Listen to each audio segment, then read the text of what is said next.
Rechalom, rechalom, rechalom.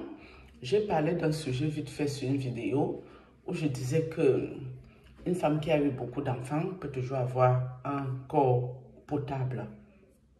J'ai parlé un peu de quelques affaires que je vais un peu développer ici.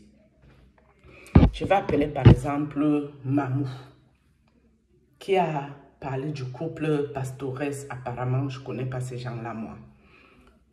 Mais il faut savoir que même si tu es journaliste, tu ne peux pas prendre la vie privée des personnes, tu viens exposer ça dans les réseaux sociaux.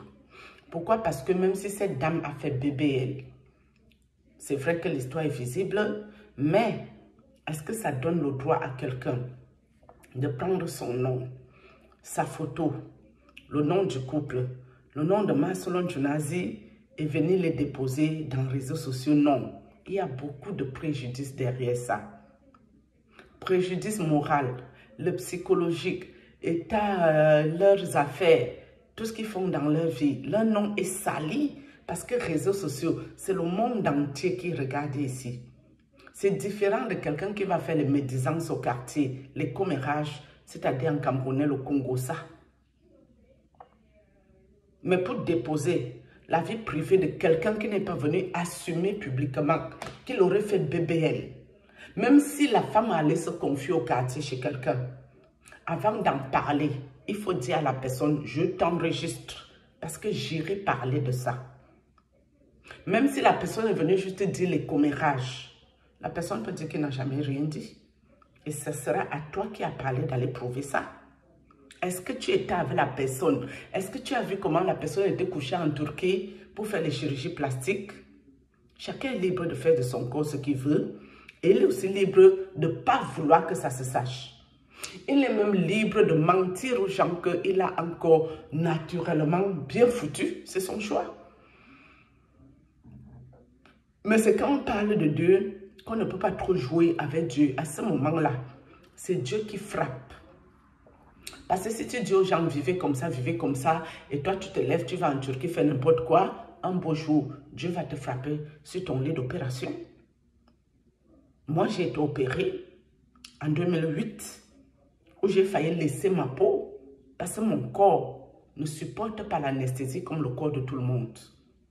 Une anesthésie que je dois me réveiller dans 1 heure, c'est dans 2 heures, je vais me réveiller, ou 3 heures plus tard. Quand je me suis fait opérer, je devais me réveiller à midi, 12 heures. Quand on m'a mis à la salle de réveil, je ne me réveillais pas. Mais comme il y avait les appareils pour surveiller le cœur battait normalement, j'étais toujours vivante, mais je ne me réveillais plus. Mais je vous dis, les médecins ont paniqué. En Europe, ici, je vous parle. Vous-même qui êtes en Europe, qui voulez faire les chirurgies plastiques, vous cherchez le docteur Laurent. Je ne vais pas donner son nom ici, tout son nom. C'est un chirurgien qui travaille super bien. Il est chirurgien plastique. Mais j'ai failli laisser ma peau. Donc l'histoire qu'on raconte, ça a un sens pour des personnes qui sont déjà passées là-bas. Moi, je n'arrivais pas à me réveiller. Donc quand Marcelo dit, la chirurgie, l'opération s'est bien passée, mais elle met du temps à se réveiller. D'accord? Moi, j'ai mis du temps à me réveiller. Je devais me réveiller à 12 heures. Je crois que je me suis réveillée de là à 14 heures. Parce qu'à un moment donné, ils sont venus. Quand ils venaient pour surveiller, pour faire les choses, je ne réagissais pas. Mais après, ils ont commencé à me donner des grosses gifles en m'appelant. C'est là que j'ouvrais mes yeux, je les regardais, les gros yeux. Hop, je repartais. Je m'endormais encore. C'est au moment où je me réveille que le médecin me dit, mais madame, en appelant mon nom, vous nous avez fait peur. Vous nous avez fait peur. Vous n'arrivez plus à vous réveiller. Tout de suite, j'ai demandé le téléphone. J'ai appelé chez moi. Je pleurais. Je disais à Dieu, occupe-toi bien des enfants. J'ai appelé le Whitey. C'était l'effet de l'anesthésie qui faisait ce genre de dégamage. Et quand je suis montée dans ma chambre, parce qu'ici en Europe, mes amis, ça coûte cher. Une chambre, une nuit d'hospitalisation. La chambre est presque à 800 €. La chambre, juste la chambre, tu dors une nuit là. J'ai commencé à vomir. Ça me tournait, mon lit faisait les tonneaux, l'anesthésie. Même jusque-là, j'aurais pu perdre ma vie. Même dans la chambre, alors que j'avais quitté la salle de réveil, j'aurais pu perdre ma vie. C'est le lendemain que je me sentais un peu mieux. Et même quand je suis rentrée chez moi, que l'anesthésie est finie, les douleurs de ça, mon médecin traitant a dû venir pour changer les anti-inflammatoires. Tellement je souffrais les douleurs. Vous croyez que la chirurgie est facile? Donc, ce que Marcelo raconte, il y a des moments où c'est correct. Mais il y a des moments où il a prié, il a allé à l'opératoire prier encore, et puis il a encore allé à la salle de réveil, encore reprier, sauf si la salle de réveil, sa femme était toute seule, comme ils ont les gros moyens, peut-être là-bas chez eux, ils font ça, parce qu'en Europe ici, même si tu as les gros moyens, tu iras dans la chambre de réveil où il y a les autres patients. Donc, dit qu'on a opéré quelqu'un, la personne n'arrive pas à vite se réveiller. Vérité, je l'ai vécu. Même quand je vais seulement pour faire les dents, si on met l'anesthésie là, on dit dans 1 heure ça se réveille. Moi, ça ne se réveille jamais 1 heure plus tard. C'est 2 heures plus tard. Chacun a son corps. Comment son corps réagit. Mais la femme de Marcelo, Blanche Junazi, était avec ses enfants. Sa grande fille, ce n'est pas un bébé. Même la petite fille qui était là-bas, c'est un enfant que son cerveau répond. Ces enfants savent ce qui s'est passé. Mais juste que ces gens ne veulent pas parler. Ils veulent rester, laisser durer le suspense, laisser durer la merde qui se passe.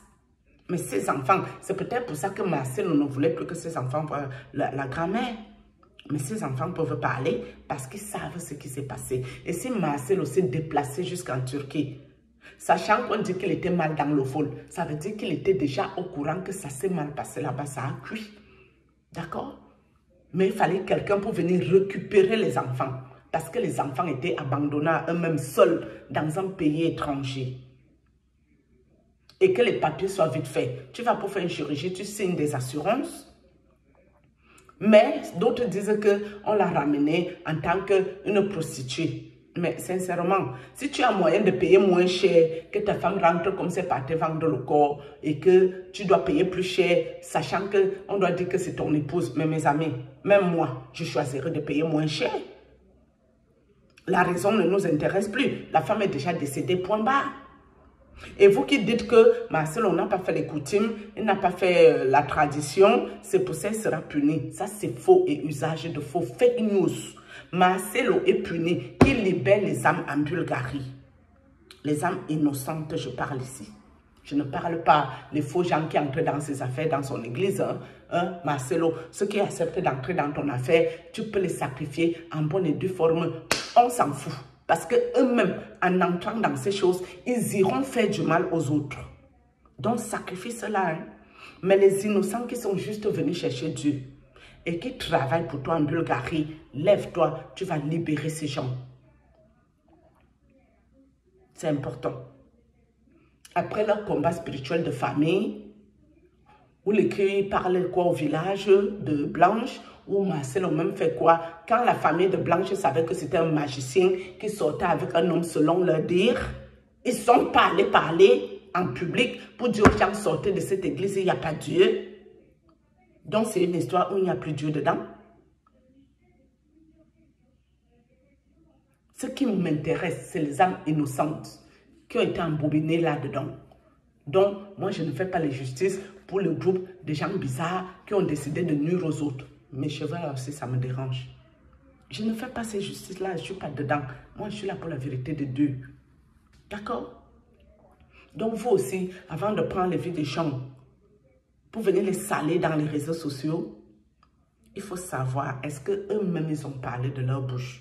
Est-ce que vous avez des preuves tangibles? Si vous n'en avez pas, close Gala, tous les journaux d'Europe ici, quand ils vont là-bas filmer, et pas parasite filmer les stars dans des postures pas bien, et qui vont vendre dans les journaux, et que ces journaux-là publient ça, c'est au risque et péril des journaux, hein, ce n'est jamais le risque des paparazzi. C'est les journaux que les stars assignent au tribunal et ces journaux-là leur payent des milliers d'euros. D'accord? Donc, il faut aussi arrêter d'affabuler, de spéculer. Moi, Dieu m'a montré que Marcelo est un faux type qui bloque les âmes en Bulgarie. Il a voulu me bloquer, je ne lui ai rien fait. Et je lui ai fait les vidéos ici pour lui dire, toi, Marcelo Tunasi, il va t'arriver quelque chose. Fais attention à toi. Ce n'est pas tout qu'on attaque. Il peut toujours se lever, dire la vérité, au point où il en est, le degré de salissure qu'il est dedans. Il peut dire la vérité aux gens. On va quitter ici. Hein? On ne peut pas venir t'accuser quand même que tu allais ôter la vie à ton épouse. Hein? Même si tu es un occultiste. Tu n'as pas besoin d'utiliser tes mains pour faire ce travail. Mais si tu sais qu'il y avait chirurgie de quoi que ce soit, prends le dossier médical. Tu prends l'acte de décès qui peut être correct. Tu prends le nom du médecin qui a opéré ton épouse et l'hôpital correct. Tu prends ça, tu fais une vidéo, Marcelo, tu expliques bien les choses. Tu demandes pardon à tes fidèles et puis on va passer à autre chose. Mais tu préfères te laisser salir. Chacun se fait son petit scénario dans son cerveau. On dit que Marcelo, oui, Marcelo a dit lui-même qu'il était fou, hein, qu'il n'était pas très normal dans la tête par le passé. Mais je crois qu'il n'est pas le seul fou. Hein. Et il y a beaucoup de fous dans les réseaux sociaux aussi. Parce que les gens s'inventent un scénario bizarre dans leur cerveau. Ils développent le scénario et ils sont sûrs de ça. Je ne sais pas, il y a une Congolaise là où c'est Miaou, quelque chose. Elle a tellement fait l'enquête judiciaire sur Alexandra.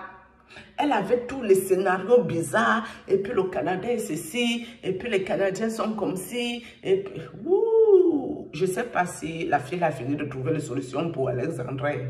Si elle n'a pas fini avec le dossier Alexandra et qu'elle est déjà sur le dossier de Marcelo et Blanche Tunasi, ça craint. Ça veut dire que Marcelo avait raison. Que vous étiez les derniers de la classe. Il a raison à ce niveau. Parce que quelqu'un qui a un cerveau commode, même si les gens peuvent parler des tas de choses, oui. Nous, on peut venir juste essayer de comprendre, mais on ne va pas avoir des a priori ou des partis pris là-dedans. On vous parle qu'il y a les âmes des innocents qui travaillent, ça ne vous intéresse pas. Ce qui vous intéresse, c'est qu'on doit aller détruire Marcelo à tout prix et à tous les prix. Pourquoi? Ce n'est pas le seul sorcier. Il y en a les sorciers en tas. Moi, quand je dis ici que les sorciers m'ont attaqué, même les sorciers qui m'ont attaqué ici dans les réseaux sociaux, ils ont le toupet de poser leur caméra pour critiquer Marcelo Tunasi. Quand ces sorcières-là sont venues m'attaquer, est-ce que c'est Marcelo qui les a envoyés? C'est elles qui ont décidé de m'attaquer spirituellement, alors qu'elles savent tous les jours que je dis ici que je me couche là, tu viens me voir. Pour m'attaquer, Dieu me laisse ta vision. Même si tu te caches, je saurai que c'est toi qui as fait ça. Est-ce que ça a empêché à ces sorcières de faire ça? Ça ne les a pas empêchés. Moi, je dis comme c'est le tour de Marcelo de bouffer son djangui à outrance, sa grosse tontine rocambolesque, n'importe qui se lève, même les sorciers, ils viennent le critiquer. Tu vois, certains, ils ont une marque extraordinaire du 666. Ils critiquent Marcelo Tunasi. C'est grave, hein? Mais ils ne savent pas que leur tour aussi va arriver. Eux-mêmes aussi, on va parler pour eux, ici, là, en public. Oui. J'estime que quand vous êtes tous des sorciers, vous devez vous soutenir. Mais je me rends compte que des fois, il n'y a même pas la solidarité dans ces choses bêtes. Après, je vais ressortir pour parler de Cyrus. Cyrus, je vais revenir parler de toi. J'ai écouté ta vidéo ce matin. Je crois que ça fait un jour que tu as fait. Je crois peut-être après la première vidéo, tu avais coupé pour faire la deuxième. Mais tu as parlé quelque chose dedans qui m'a irrité. Donc, je vais ressortir parler de toi, prophète Cyrus. À toutes. Shalom.